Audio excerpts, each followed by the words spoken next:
Prime Minister Modi has departed for a two-day visit to China to attend India's first ever SCO Summit. Modi will meet Chinese President Xi Jinping in Qingdao on the sidelines of the Shanghai Cooperation Organization meet and will also interact with leaders of three member countries during his visit. The meet is being dubbed as a new beginning for India. During the visit, Modi and Xi will hold talks on cooperation ranging from fighting terrorism to fostering people-to-people relations. After the two powerful leaders broke the ice in Wuhan, this is Modi's second visit to China in 2 months. Prime Minister Modi will depart and in fact has departed at 7 a.m. this morning and will arrive in the picturesque city of Qingdao at 1:20 p.m. this afternoon, after which he will call on the Secretary General of SCO, Rashid Alamov, and President Xi. At around 5:30 p.m. in the evening, Prime Minister Modi will attend the banquet hosted by the Chinese President. Remember, Modi hailed the Qingdao meet as a new beginning for India. My colleague Anand Krishna now joins me live from Qingdao on this story. Anand, give us a sense of the significance of Prime Minister Modi's attendance at the SCO Summit this year as a full member. India is a full member state. Well, that's right. That's the main attention here in Qingdao, China, is on the entry of India into the SCO. Of course, India and Pakistan are being entered as full members. The first time leaders of both countries will attend the summit together. So that is the significance and attention here in Qingdao. But what's also interesting, of course, is the bilateral component. As you rightly said, today will be Prime Minister Modi's meeting with President Xi Jinping. It's his first meeting after he arrives about 3 o'clock India time. So that's going to be interesting to see how they take forward. It's just 1 month after they met in Wuhan, which kind of shows the kind of level of engagement they're having. So the focus is going to be on looking back at the 1 month since Wuhan and getting India-China relations on track. Tomorrow, of course, the main event is the SCO Summit in Qingdao.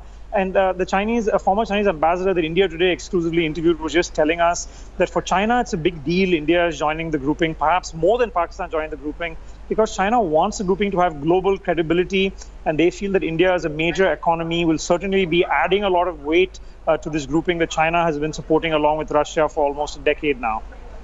Right. Anand Krishnan there reporting live from Qingdao on the SCO Summit. Thank you so much. Now, why was the picturesque port city of Qingdao picked as the place to host the Shanghai meet? Let's decode what it shows about China's military strength and how it could be a worrying sign for China's neighbors. In Qingdao, glimpse into China's naval might as Beijing eyes Indian Ocean dominance. Qingdao, a picturesque port city in China's eastern coast, was picked by China to host Shanghai Cooperation Organization meeting to showcase its economic might as a key port in Xi Jinping's Belt and Road Initiative. But it is also a symbol of China's military strength at a time when the PLA Navy is rapidly acquiring capabilities, spreading its global footprint and worrying China's neighbors. The port of Qingdao, where China is hosting the Shanghai Cooperation Organization Summit, is also a symbol of China's naval power. Here is the home of the PLA Navy's North Sea Fleet and at least 5 nuclear-powered submarines of China that sail from here to the South China Sea and the Indian Ocean, all part of China's new strategy of building a blue water navy.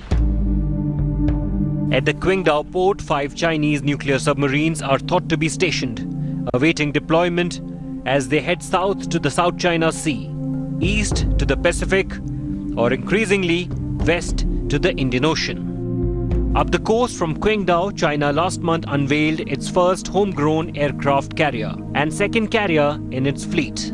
The PLA Navy base here in Qingdao presents a rare glimpse of China's naval might. Up the coast from here in Dalian, China recently opened its first homegrown aircraft carrier and second aircraft carrier in its navy.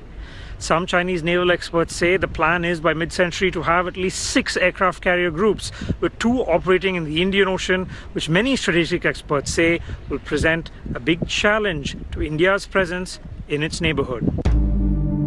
Chinese experts insist China's overseas deployment are only to protect its commercial interests. Main purpose is to maintain, to protect China's interest instead to anti pirates and also some security threat, because most of Chinese trade and oil, gas materials from Africa and from the Middle East. We need very peaceful and the security, because most of the resources and trade. Indian Ocean is very important for China as well. If we look at the Belt and Road Initiative and look at the roads of Maritime Silk Road, it goes through the Indian Ocean. But China has economic interest. Economic interests will have security or strategic implications.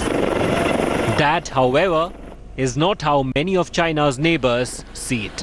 With Anant Krishnan in Beijing, Bureau Report, India Today. Thanks for watching the video. For more such news and updates, please like, share and subscribe to India Today. Also check out our other great videos from our channel. We know you will love to.